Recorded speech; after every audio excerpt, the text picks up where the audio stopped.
Olá, seja muito bem-vindo a mais uma edição do JD News.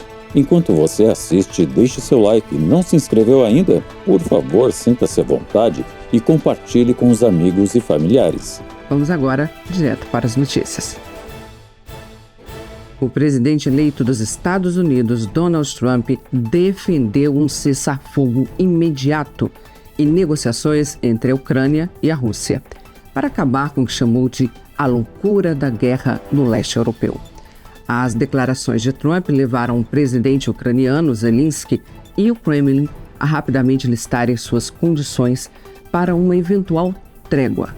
Trump fez seus comentários poucas horas depois de se reunir com Zelensky em Paris, no que foi a primeira conversa presidencial entre os dois desde a sua vitória nas eleições presidenciais nos Estados Unidos mês passado. Trump prometeu ao longo da campanha buscar uma resolução negociada para o conflito.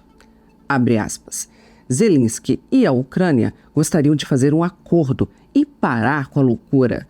Deve haver um cessar-fogo imediato e as negociações devem começar.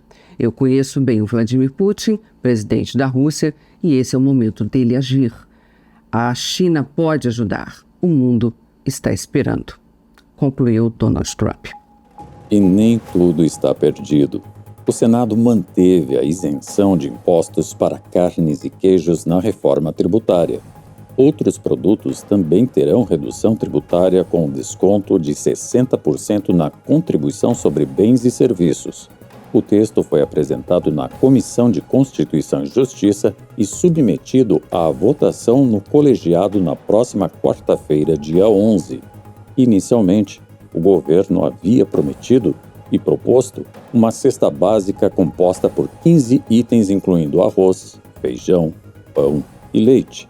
No entanto, os deputados ampliaram a lista para 22 produtos, acrescentando itens como farinha, aveia, sal e óleo de milho. O STF começou a julgar ação penal contra Roberto Jefferson. Os ministros analisam a denúncia da Procuradoria-Geral da República pelos delitos de atentado ao exercício dos poderes, calúnia, homofobia e incitação ao crime.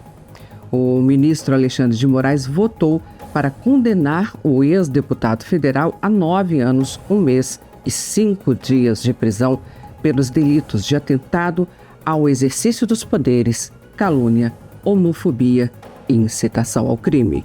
O ministro propôs também condenação ao pagamento de R$200 mil em danos morais coletivos.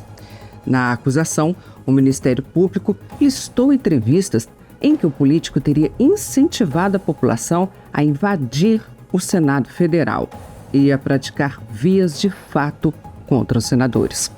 Além disso, teria defendido a explosão do prédio do Tribunal Superior Eleitoral. Lula admitiu culpa pela direita brasileira ter mais forças nas redes sociais e diz que fará, abre aspas, correções necessárias na comunicação do governo.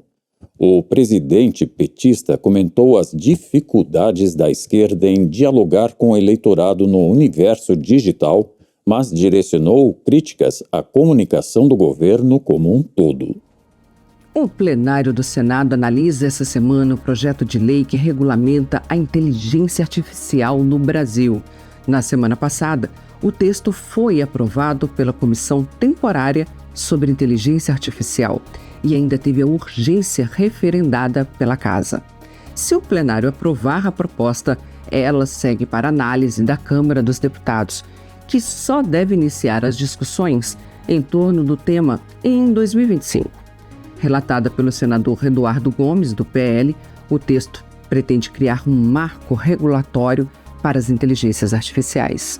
O projeto foi proposto em maio de 2023 pela presidência do Senado, a partir de um parecer elaborado por uma comissão de juristas. Na semana passada, a falta de consenso entre os parlamentares impediu o avanço imediato do texto.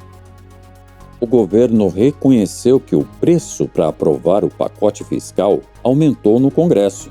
A demora para a votação da urgência dos projetos do pacote de contas de gastos na semana passada e a indefinição dos relatores desses textos fizeram o pacote fiscal começar a ser alvo de críticas da oposição e do próprio PT, que questionam as regras mais rígidas para o benefício da prestação continuada, o famoso BPC. O presidente do STF, Luiz Roberto Barroso, definiu que é obrigatório o uso de câmeras corporais por policiais militares de São Paulo durante as operações. Barroso atendeu a um pedido da Defensoria Pública do Estado de São Paulo e tomou a decisão em meio a vários casos de violência policial registrados em São Paulo nas últimas semanas. Ele lembrou que o governo de São Paulo, no comando de Tarcísio de Freitas, firmou recentemente um compromisso para a implementação das câmeras em operações policiais. E a gente fica por aqui. Muito obrigada pela sua companhia. E não se esqueça, nós esperamos por você na próxima edição do JD News. Até lá!